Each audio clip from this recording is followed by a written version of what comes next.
I want to welcome Michelle. Michelle is our business coach, also our education coordinator for the group. Michelle is a newer member, joining us in September of last year, and we're thrilled to have her present today. So take it away, Michelle. All right, so I'm Michelle Miller with Southwestern Consulting. I say that a lot when we do our 1-minute introductions. And I've had a little bit of feedback from a couple people in the group, like, you're the one here, you're the one in Boulder, why don't you represent yourself instead of the company? But just a little quick tidbit that's really important. I am a product of Southwestern. I started with Southwestern when I was 18 years old, and I'm 28 now, so I am literally a representation of the success and opportunities and development from youth and how to run my own business, working 80 hours a week, selling books door to door on straight commission on another part of the country. I did this for 8 summers and learned all of the techniques that we offer and provide at Southwestern Consulting. So I'm product proof, and that's why I talk about Southwestern and not just me as an individual coach, because we very much are, just like TRP, we're a family. I could not do my job fully with the clients who I get into coaching to change their lives and their business without the family connection that I have with Southwestern. So I'm excited to present today, and before we really get started, I want everybody to stand up for a quick second. I promise we won't do jumping jacks. Go ahead and turn and face the person on your right. So imagine this is a circle right here. Yes, you're looking at their back. Turn and face their right. Get a really good look at them. Now turn and face the person on your left. Get a really good look at them. This is your competition. Now, here's the important part. I want you to turn and face the better looking of the two. Okay,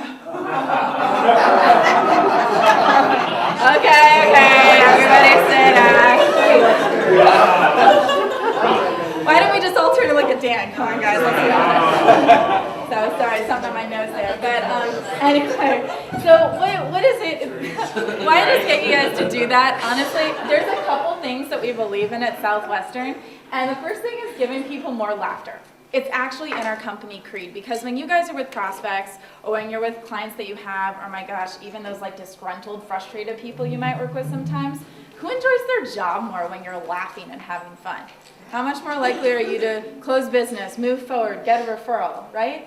So we're gonna have fun today. Take what I say seriously, don't take me seriously. But another thing that we believe is actually teaching real salespeople real sales techniques. Because if Paul, taught you something today, and you went out and used it later today, and it moved you forward in the business, closed a deal, got you a referral, who'd be likely to use that technique again? It's kind of a no-brainer, right? And that's how people feel once they get off their sales calls. Actually, Josh Dutton over with Caliber Home Loans in Broomfield, Josh actually had his best year in 2014.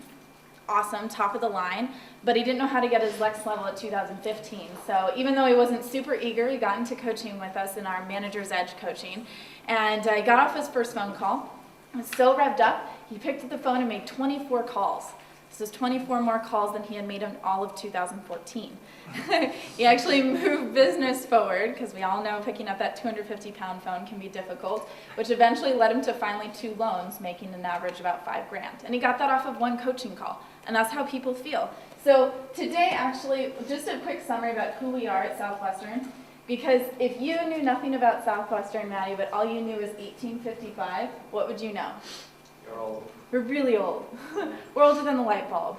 We made it through the Great Depression. All the techniques and all the training that we give and provide and accountability has been proven to work. So while there's one guarantee we haven't been able to figure out is if people will use what we teach them, we do know that statistically people do have a 23% increase in income, which is numbers we ran in October. So Southwestern in and of itself, we have big deal companies we work with like Google.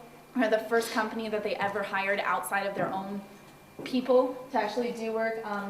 Wells Fargo, many people in town, Berkshire Hathaway in town, and Elevation's Credit Union in town. And so what is this? Just some of the great companies that we work with and learn from. And so what I'm going to go over with you today actually is the habits of a top producer. So we can all be top producers, and this also explains the structure of what a coaching program consists of. Because everyone in here is kind of a lone wolf to an extent. Whether you have a partner working on soft landscapes or whether it's just you, Steve, or you have a couple of assistants, you're all more or less working for yourself by yourself. So this is the structure that we have, because how much better could your business do if you had accountability? If you had someone holding your feet to the fire and getting you to get the things done that you otherwise wouldn't have. So skills is the first thing. that our coaching program focuses on. And when I say skills, what do you think I mean by that? Anyone? Mike, what are skills? Technical skills, things that you perform for other people. Yeah, exactly, like nunchuck skills. Like, yeah, like how to close business, how to ask for a referral and get one every single time you ask instead of hearing, I can't think of anybody right now. So skills, it's about 30% of the reason why people get into business. Maybe you need to dust them off and you've been doing it for years. Maybe you're just newer at what you're doing and want to actually avoid some speed bumps. Self-motivation. Does anyone know somebody who is like super gung-ho, really motivated, but they don't really have the skills? Or do you maybe know someone who has so much potential and so much opportunity, but they just don't apply it? They're not motivated? Okay. You know what Jim Rohn used to say? He said, what do you take when you take an idiot and you motivate him? What do you guys get? What do you get? A motivated idiot. Motivated idiot, right? No pointing to anyone here. But Well, you're too right, you pointed. but really, self-motivation. Sometimes we work with people who've been doing their job for 20, 30, 40 years, and what motivated them when they started isn't the same thing that gets them motivated later. We like to say, if it's all about me, I'll never be free. Are your goals actually connected to your purpose? Like when you're not motivated to go to work and make money, what are you doing? How do you get yourself out of bed and focus outside of yourself? And then finally is systems. In order to be a top producer in anything you do, you gotta have great systems. Systems are time management, or time management we actually believe does not exist. Time management is simply self-management. So if you ever feel like your business is running you instead of you running your business, that's exactly what this is for. And these are all tied together with habits. We all have habits, good or bad. They're all with us, unless you actually have someone holding you accountable to rework them. We all have great intentions. Anyone ever have an intention one day and then later realize it didn't happen?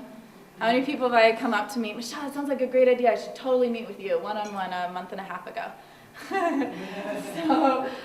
So basically, quick little, where am I on time, please? 3, oh, thank you. So we're going to have an opportunity here, and I mentioned before, I want to call this an opportunity because it's an opportunity to take a look at ourselves. And when do we usually take a look at ourselves? When things are going really well, or when like shit's hitting the fan? The second one, yeah, it's like, I should change something, it's probably not working. So if everyone would do me a favor and go ahead and rate yourself on a scale of 1 to 10. I'm actually going to ask everyone to do this because I did call this an opportunity for a reason, because we don't look at ourselves unless things are going really poorly, and then things are unrealistic and disproportioned. So 1, rating yourself as a 1 is you're the type of person who has a pretty good idea of what you want, pretty good idea of how you're going to get your goals, but when push comes to shove, you're reactive. You don't know what you're going to do. You often go home from the office and you're like, oh, I didn't feel like I accomplished anything today. Realistic. Also, though, number 10 is somebody who gets to work and they execute. They know what they're doing, they know who they're calling, they know what's taking place, and they're just confident they make things happen. Fires pop up, cool, no big deal, take care of it, move on. So rating yourself on a scale of 1 to 10.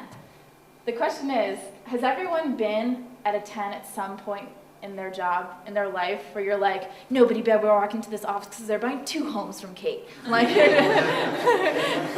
like you're totally on fire. So the question is, if you're not a 10 most days, what is it costing you? If you're not a 10 most days, what is it costing you? Notice I didn't say how much. Maybe for some of you it is financial. Maybe it's taking care of that debt you've been lugging around for too many years. Maybe it's that remodel you want to do on the kitchen. Maybe it's that vacation you've been talking about because you want to work less during the year and make more.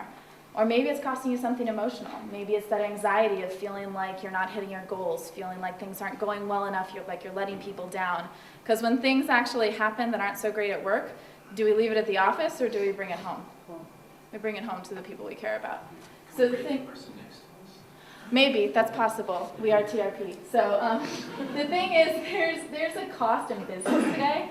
It's a really expensive cost that Rory talks about in his book, Take the Stairs. He's from Frederick, Colorado, actually. And it's the #1 New York Times best-selling book. Really great. He was actually just featured on Fox and Friends for his newest book, Procrastinate on Purpose, 2 Saturdays ago. And what's the most expensive cost in business today? It's procrastination. Procrastination. We are a nation of people who procrastinate. We rationalize. We tell ourselves rational lies as to why it's okay that we didn't do what we were going to do, last week, but turn around and it's 4 months later. So basically, it's because we all have this disease. It's called Lodi. We all have it. Whole town has it. It's called the law of diminishing intent. Because when we set an intention to do something, when's the most likely that it's actually going to happen? Right then and there, right? But we come up with all these reasons to why we shouldn't, couldn't. There's never the right time to do anything. There's never the right time to hire a coach. There's never extra money lying around. It's just, what do you want? You make it happen. Those of you who have kids, there was never a right time to have kids. You just had one and then you made it work, right? So the idea is what your coach helps you focus on is income-producing activities. IPAs. It's not a beer, Dan, but it's your income-producing activities. It's the idea that actually what generates business, what moves your business forward. Because isn't it ironic, the one thing that moves our business forward, prospecting, marketing, is the first thing that usually goes out the door and we procrastinate on. So that's my time for today. I'm sure that I'll have some questions that will be perfect for my next slides. So, any questions that I can fuel your way? Any questions you have about your business? Any questions you have about what we do or how we do it? Yeah, Kate.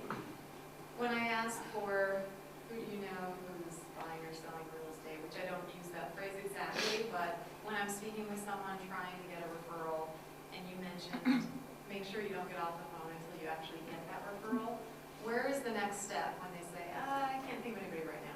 That's a really great question, actually. So it's true. What's the most common objection? I can't think of anybody. Are they living under a rock somewhere? No. Can they think of somebody? Probably can, but we have many, many techniques. There's the LinkedIn referral hit list technique where you can learn how to have a full list of the people that you're most interested in prospecting with, that you walk up and go, so these are some people I want to connect with you on. What can you tell me about this person? So you can come from responsibility and bring them that list. Or if maybe they don't have a LinkedIn, there's something called a 7-step referral hit list technique, 7-step referral process, which is basically 7 steps on learning how to ask them a question. There's a cell phone referral technique. I can't go over all of them today, but basically you want to help jog their memory and go through their mental Rolodex. So Kate, who else can you think of? You're obviously going to know something about this person. Who else can you think of that your kids play soccer with that is having a yard sale lately? Great thing for realtors. Basically, if they're having a yard sale, they might actually be moving soon. Who do you know who's had a baby lately? Who do you know? So you should, of course, have an idea of who your ideal prospect is, because there's all people that we do want to work with and don't want to work with, and it's not worth it.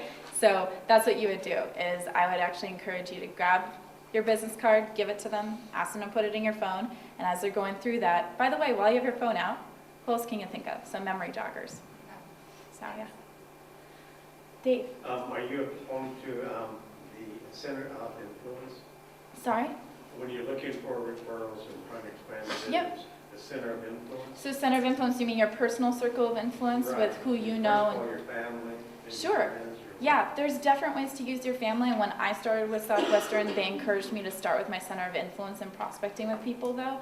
Also, there's ways to network and click with people who you know and who they know and who they know. And so that's how you can build your center of influence. That's a great place to start. Yeah. Anyone else? Anyone have any questions? Comments, concerns, goods of the order? So, cost. Cost. Obviously, you are a great presenter, inspirational even, but everything has a cost. So, as small business owners, Sure. what's it going to cost, somebody to work with you? Exactly, and I was actually thinking about that because when you sent that to me in an email, I was thinking cost. It's interesting that I don't know if anyone during a presentation has actually blatantly said this is my cost, but this is a question that I get, which of course, as we know, that's a green flag that Dan is interested enough to ask the cost. So, so the thing is, real briefly, what is your opportunity cost? I'm going to just set this up for a quick introduction for that. What is your opportunity cost? What is it costing you for working a little bit less than what you're actually really great at, working a little bit less than what you are? Is it literally costing you $5,000 a year, $15,000 a year, $35,000 a year?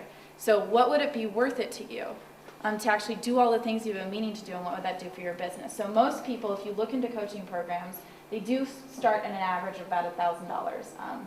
Quick story, there's a guy, Roger McConnell, who's with Edward Jones, managing partner. Before he ever worked with us, he was already a member of MDRT, already in the top 3% of the nation. His company was already paying $1,000 a month for a coach, but he had the attitude of a top producer who wanted to do his best and bring his best. And so he said, you know, if I'm not learning and growing more, I'm moving backwards. Got into coaching with us. In his first 3 months, he had the best month in the history of his career. Many other people, many of our coaches lead by example, as we take very highly, have done other coaching programs, paid an average of $1,500. This guy with Allstate we work with, Jimmy Moore, who paid $25,000 for a year of coaching before he worked with us. The great part actually is coaching is actually $4.99 a month. It's a year-long contract, and the reason we do that is twofold. First of all, if you're not committed to your business for a year, well, that's something to look at, and you might want to start getting another job, and we can help you interview and such. But certainly, though, the biggest thing is think about it. You know, the financial industry is totally different in January than it is in July. Same with selling homes and mortgages and painting homes. And so basically, you get to learn the full cycle. Average people are in our program for 18 months. But yeah, and that correlates to the 23% increase. So if you took what you made last year, since you're going over taxes with Alicia and Jill and know all that, if you took what you did last year and added, if you consider yourself an average type of person, I think people in this group are higher than average. But if you had a 23% increase, would you make back your $6 grand? And if not, then it's kind of a no-brainer. It's what you bring to the table. So we know what we're bringing. Are you committed enough to your goals to actually make it a reality and guarantee yourself to have that follow-up? So, kind of roundabout answer, but there's your answer to cost. Well, thank you very much. Cool. All right, so anyone have any other questions for me? Yes, Hannah. I'm just curious if you have any, Or sorry, run into any Hannah. like ethical dilemmas ever when you're consulting, like someone's trying to maximize their profit, but do you give any ethical, like? That's a great advice? question, actually. So I think the reason we've existed as a 150-year-old company and started off selling Bibles door to door in the 1850s is we're a really holistic company. We don't talk about just skills and practices and what you need to do. It's about who you're being. And so I think it's because we're very particular about the clients that we choose. Sometimes there are people who are doing practices. Most people, honestly, if they're doing things that are sketch, they're not going to want someone to hold them accountable and want someone to find things out. There is client confidentiality if maybe a manager had their salesperson get into coaching. We CC the manager on the email summary notes, but if it's personal, we obviously keep it personal. So I don't know if there's been anything that I can think of or am aware of that was breaking the law. That was something, but we're very particular about the type of people that we select into our program, and so therefore I think we're fairly good at weeding out. I'm not sure if that answers your question or not, but Yeah, I guess I'm thinking not even just like necessarily breaking the law, but people say a company wants to, tear down a forest. Do we work with companies who do fracking? Yeah, and you're No. like, well, this is how you maximize, you're like coaching them on how to make more money. Are you looking at like? That's a great question. I think the best way to answer that sincerely would be actually if you want to see a copy of our company creed, we read it twice a week on conference calls every single week. And I think very much that our company has been birthed out of that. So I can't think of any of the companies that we work with that do practices like that. And I can't imagine people taking people on just in exchange for having a consulting fee. So, but that's the best I can answer that question. So. All right, well, we're going to wrap it up. Thank you very much, Michelle. Awesome. Thank you. Fantastic presentation.